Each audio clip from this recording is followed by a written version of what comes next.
Hello everyone, this is Jake from Fife Paranormal, and I hope you all are doing well.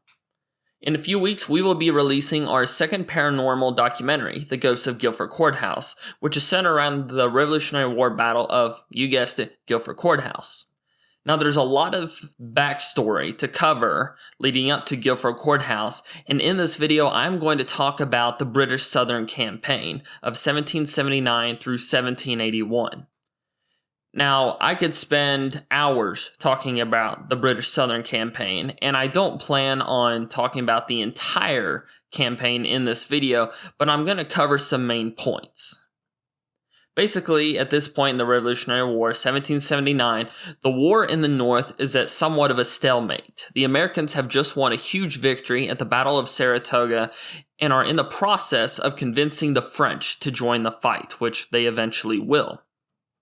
The main thing about Saratoga was the Spanish and the French needed to see that the Americans could beat the British in an open field battle, not just guerrilla warfare tactics, which is where you fight for a little bit and then you run, then you fight and run. They wanted to see and have proof that the American army, the Continental Army, could stand toe-to-toe with the British.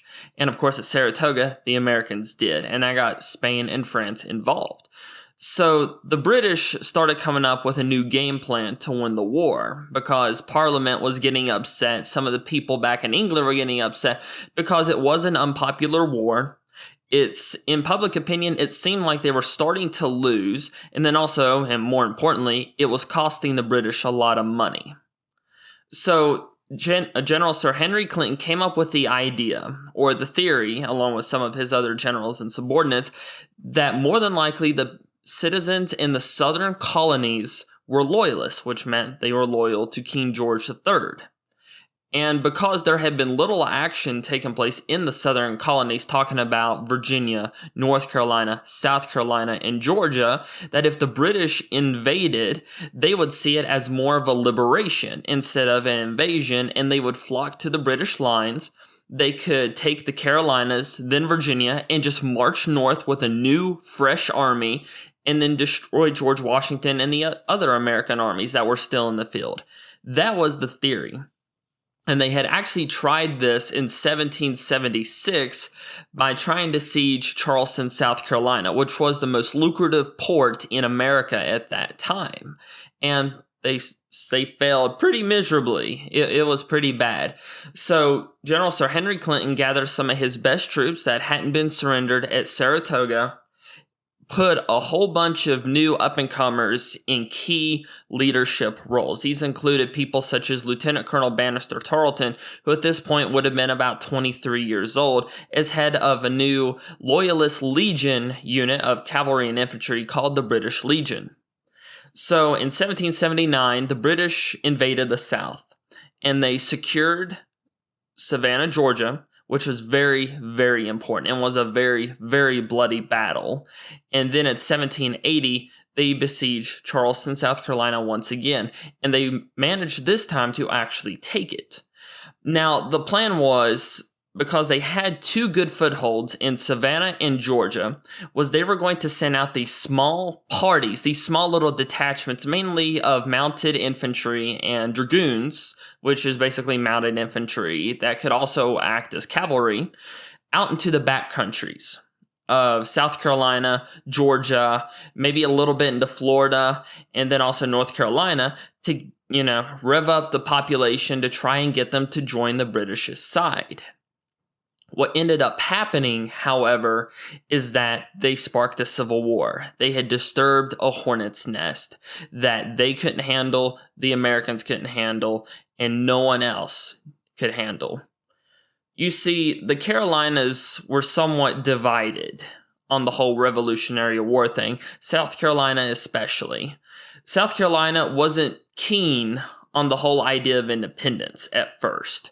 They were fine with it, and they were present for the signing of the Declaration of Independence, but they got a lot of exports and imports from England, and they were worried that by severing that tie, that they could potentially be seen as inferior because they would no longer be attached to a great power such as Great Britain. So on the international market, when dealing with other countries and other companies, their value might diminish because they're now a part of an upstart country that may or may not last a decade. So the South Carolina government was working with the Continental Congress, and they were on board. They were helping out the Continental Army that was in Charleston, South Carolina, but they kept one foot in the Loyalist doorstep. Basically, they were trying to play both sides, and they were going to side with whoever was going to win. That's basically what it boiled down to. So the siege of Charleston lasted a while, and it was a very bloody affair, mainly in and around Charleston. You see, Charleston itself, there was no battle. It was surrendered eventually after a brave stand by American soldiers. But the fighting around it was very bloody simply because the British had a sense of urgency that they needed to close all routes of escape from the city, because they had gotten word that a Continental reinforcement detachment of a few hundred troops, roughly between about 250 and 1,000, were heading to South Carolina from Virginia. And General Sir Henry Clinton, head of the British forces, was worried that once reinforced, the Americans might be able to counterattack, or they might split off and attack the British on multiple fronts and force them to stretch their lines further than they want to before they have a strong base of operations. So, by securing all routes of escape, they could strangle South Carolina, not just South Carolina, but Charleston, South Carolina, and then the Continental Army, and force them into a total surrender, which obviously means that the entire army would be prisoners of war. Now, this was cemented by the Battle of Monk's Corner, which was one of the last escape routes that was left, and it was held by some well-trained American soldiers as well as some well-trained American legions of cavalry. And General Sir Henry Clinton turned to Lieutenant Colonel Bannister Tarleton, Patrick Ferguson, and a few other notable British commanders to take the post. And it took them a few days to come up with a battle plan because Ferguson and some of the other commanders were trying to formulate an actual battle strategy. You see, at that time, it was formal for troops to line up in lines in open fields in the daytime, usually morning or midday for some reason. And it was like a game to them. It was very much had, game rules that you had to follow. After a battle, there were specific protocols that you had to follow. It was very strange looking at it from modern perspectives, but at the time, it just made sense. So Tarleton decided, we're outnumbered. What if we surprise them late one night? The other British commanders were still not on board, but Tarleton went ahead anyway and took his Legion cavalry, who was dressed at this point in bright red uniforms and black caps of the 17th Light Dragoon Unit, and they charged the Americans just after midnight and completely routed them. And at that point, the fall of Charleston was inevitable. So after Charleston, the British fanned out all over the Carolinas. And they were trying to find this Continental reinforcement group that was supposed to reinforce Charleston. And they couldn't really locate it, and even some of the American prisoners weren't sure what was taking them so long. And that was when they got word that they were on their way to Charleston, and they were just a few miles out in this place called the Waxhaws. Now, the Waxhaws is a very, very infamous moment in the American Revolutionary War, simply because it is known as Buford's Massacre, and that's because the American general Abraham Buford was leading his troops, mainly Virginia Continentals, to reinforce Charleston, and Lieutenant Colonel Bannister Tarleton took a force of a few hundred men, mainly infantry, such as Royal Welsh Fusiliers, a few Loyalists, and his Legion cavalry, who at this point were dressed in dark green uniforms, which was like an early form of camouflage. And Tarleton sent a message to Buford and said, I outnumber you almost 2-1. If you surrender, you'll be given quarter, which basically means you'll be spared, and you'll be made honorable prisoners of war, and you will be, allowed to go back to your home. And Buford saw this bluff And so he called Tarleton on it because Buford actually outnumbered Tarleton about 3-1. And so Buford drew up his lines for battle. And Tarleton, who lacked a lot of military training, ordered his troops into a single line, his cavalry to the rear, and ordered a straight-up bayonet charge across an open field. So the American Continentals from Virginia, they were very well trained, but I'm going to assume that they were wary of the march. They had gotten word that Charleston had fallen, and they were on their way back. And for some strange reason, they were not performing at the level that Virginians usually perform at. You see, during the war, the Virginians gained a reputation as some of the best fighters in the Continental Army. There was just something about the troops from Virginia, not just the Continentals, but also the militias, that seemed to perform better than others. Now, this could be because Virginia was still somewhat of a frontier, and a lot of people in Virginia, mainly Western Virginia, were still fighting the Native Americans. And so, by the time the Revolutionary War came about, they had years and years of fighting experience, not just individually, but also as units and micro-armies. So Tarleton ordered this charge from the British bayonets, and they completely massacred the American troops, which is very controversial because American propagandist newspapers reported that Tarleton himself ordered that all men be slaughtered, regardless of whether or not they've thrown down their arms and raised the white flag. We know now more than likely what happened, and this is reported from American soldiers who were there and British soldiers who were there, that what had happened is towards the end of the battle, the white flag was raised, and Tarleton caught off the attack. And they were in the process, the armies meeting to, make the Americans prisoners and then treat the wounded, when an American sharpshooter who had more than likely run away from the battle and then came back, shot at Tarleton and hit his horse. And Tarleton at this point was injured, knocked out, and was pinned. So rumors started swirling through the British ranks that Tarleton had been killed. And see, some of the troops that are in the British Army were loyalists, and they were looking for any chance they got to, seek vengeance. Because at this point, like I said earlier, there had already been some bloodshed from some of the backwoods fighting. You had neighbor versus neighbor, brother versus brother, town versus town. And it was basically an excuse to exact revenge based on old grudges.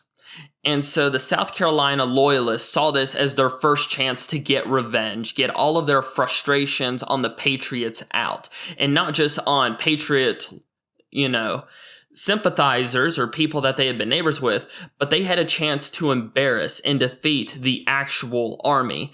And so they took it. And it was a complete bloodbath.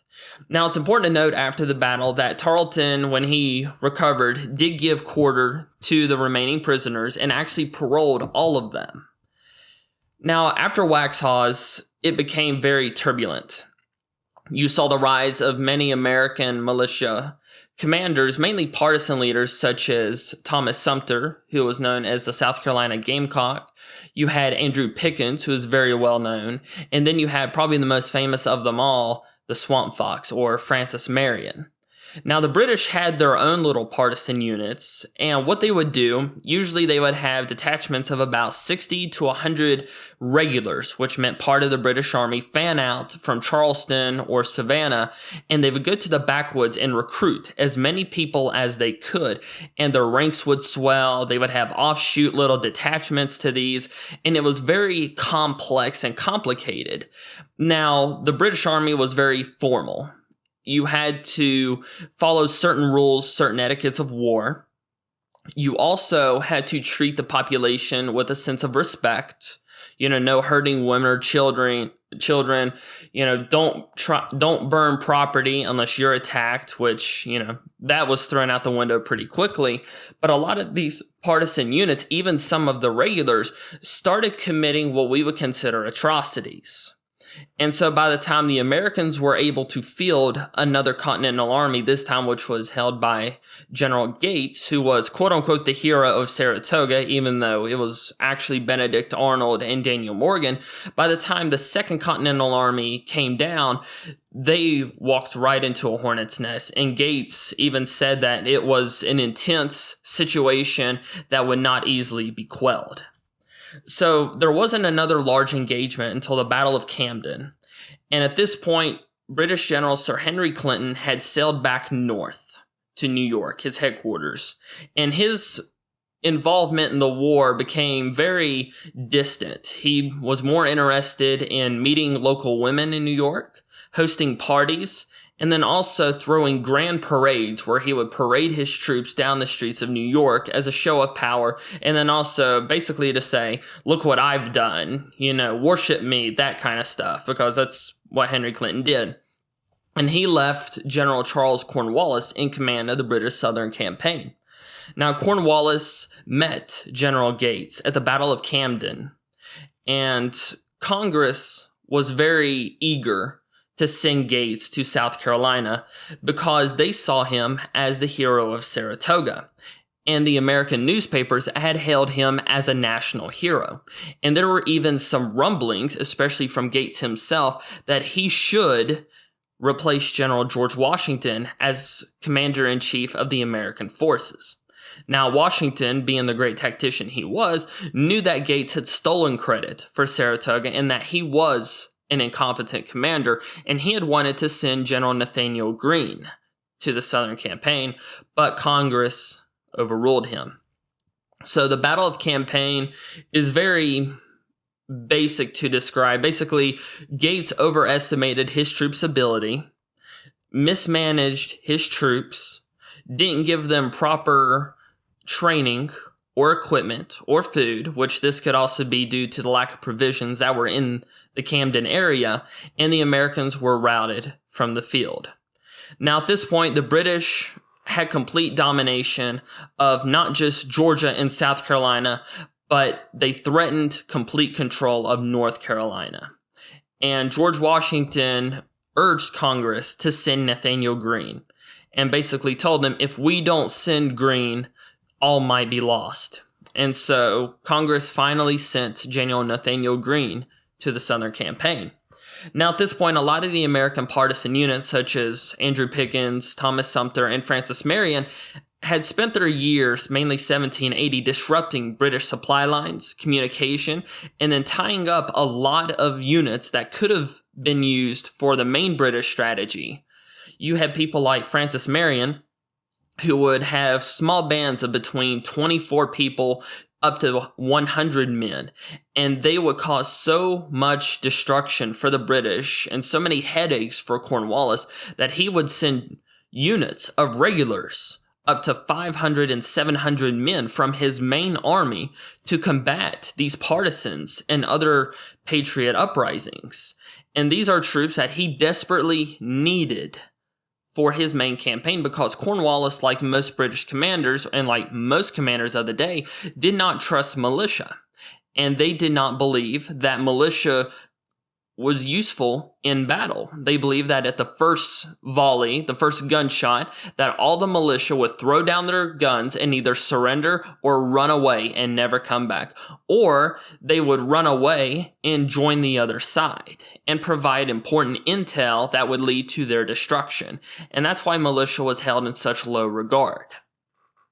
So, as Greene is forming his Continental Army, mainly with troops from Maryland and Virginia and some from North and South Carolina, Cornwallis is trying to get control of South Carolina, but he's finding that he is unable to. And so he relegates these tasks to people such as Tarleton and a few other men, including Lord Rawdon. Now, Tarleton relegated these tasks to some other people in the British Legion. Now, some of the people that the tasks were relegated to were loyalists, and they saw their position of power and authority as an excuse to enact revenge or plunder for their own gain. And that's what led to so many massacres, so many battles and useless bloodsheds that should not have happened. There were over 150 battles fought in South Carolina alone, where there wasn't a single British soldier in sight. That's just to give you an idea as to what kind of backwoods fighting was going on in South Carolina. So eventually, Cornwallis decided, if enough is enough, we have to start moving. So he took his army into North Carolina. And at that point, he is made aware of General Nathaniel Greene.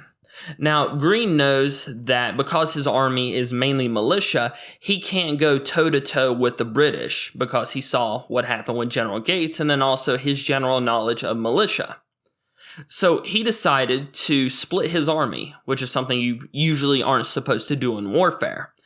And he figured that he would lead Cornwallis up on a chase from the border of South Carolina through North Carolina, and then he would beat him into Virginia. He would cross the Dan River, and he expected about 2,000 to 3,000 reinforcements of Virginia militia. And once his ranks swelled, he could come back to North Carolina and defeat Cornwallis. The other part of his army was led by General Daniel Morgan, one of the heroes of Saratoga, and was head of a lethal sharpshooting group. Now, his group was mostly militia and also had some Continental cavalry led by William Washington, who was a cousin of General George Washington, and a few other dragoon legions from North and South Carolina. And they would go through South Carolina up to western North Carolina and then eventually link up in Virginia with Greene and would be a part of the turnback force to fight Cornwallis. Now, Cornwallis decided to do the same thing. He chased Greene and he dispatched Lieutenant Colonel Bannister Tarleton and many of his regulars, including the 33rd Regiment of Foot and the Royal Welsh Fusiliers, as well as the 71st Highlanders of Foot, or the Scottish Highlanders, known as one of the best units in the world at that time, to go after Morgan. Now, Tarleton was a very inexperienced commander. At this point, he was about 24, 25 years old, and he had very little military training. Now, he was regarded in newspapers as the most successful British officer in the Southern Campaign, and this was true. He had shown that he was able to lead militia and make them, an effective fighting force. He had captured many American units, mainly partisan units, and was also swelling the ranks of his legion, the British Legion, using loyalists. And something else of interest, he had also convinced Cornwallis to arm some of the freed slaves in South Carolina and use them in the British Legion as well, giving them proper training, proper pay, and all of that stuff. So Tarleton was not the right person for this task. And he ran his troops ragged, and Morgan knew this. See, Morgan had fought in the French and Indian War, and he is one of the most brilliant minds of the American Revolution in terms of tactics. So he finally met Tarleton on January 17th, 1781 at the Battle of Cowpens, and using one of the most brilliant military strategies ever devised, he defeated and routed Tarleton and the British forces, taking most of them prisoner or wounding most of them. So at this point, Morgan was very sick and injured, and he retired back to his home and sent the rest of the troops to Greene. Now, Greene at this point was near a place called Guilford Courthouse. And he had received word that Morgan was to retire, and he was very sad about this. But Morgan gave him details on how to use militia and basically gave him the playbook of his battle plans and how to defeat the British. So while the Americans were trying to hook up with Greene, who at this point was about to cross the Dan River, there were several key skirmishes that took place. Now, a lot of these skirmishes were very quick, but some of them did involve close hand-to-hand combat. And a lot of loyalist troops started flocking to the American side. And this is simply because Cornwallis, and his situation was becoming very dire. He had overstretched his supply line. American partisans in South Carolina were taking most of his supplies, and they had even stolen his personal baggage. And then the recent defeat of Kings Mountain, which saw the complete destruction of Patrick Ferguson's forces to American militia and over mountain men, and they started losing faith. So the American ranks started swelling, but there were still some issues in the American camps, mainly pay, rations, and ammunition. Unfortunately, a lot of the locals had already been tapped out of resources, and they were unwilling to help both sides, although in the Guilford area they were more likely and more open to helping the Americans than they were the British. So finally, Greene linked up with his American forces near Guilford Courthouse, and they went back into Virginia, and he did get reinforcements, but it wasn't as many as he wanted. So finally, at this point, they decide that they're going to turn back into North Carolina, and they're going to fight Charles Cornwallis and the British Army in a pitched battle. Now, Greene did not intend to fight at Guilford Courthouse. He had merely been camping there for a few days trying to resupply, get his battle plans in order, or his campaign order in order, which is kind of fun to say. And he was also expecting some Patriot units, some Patriot partisans from South Carolina and Western North Carolina to join his ranks, so he was waiting on them when he received word that Cornwallis was in the area. So at this point, he knew Guilford Courthouse was going to be the spot for battle. And at this point, we are up to the Battle of Guilford Courthouse, which is where I'm going to end this video. Now, like I said, this is not a complete in-depth telling of the British Southern campaign and how important it is to the Battle of Guilford Courthouse, but this gives you a very quick background onto some of the key events, the key characters, and key locations, so that when the documentary is released on February 27th, you know a little bit of the backstory going into the battle. I hope you all have enjoyed this video, and if you would like to hear me talk about any other historical topics or talk a little bit more about the American Revolutionary War, drop a comment, or you can contact us on our Facebook page, facebook.com/Fife Paranormal. Like I said, if you enjoyed the video, please leave a like and a comment below. If you're excited for the documentary, leave a comment below. I would love to answer any and all questions you may have. Don't forget to subscribe. We're almost up to 750 subscribers, and I really appreciate it. But from Fife Paranormal, I'm Jake. Everyone have a great day.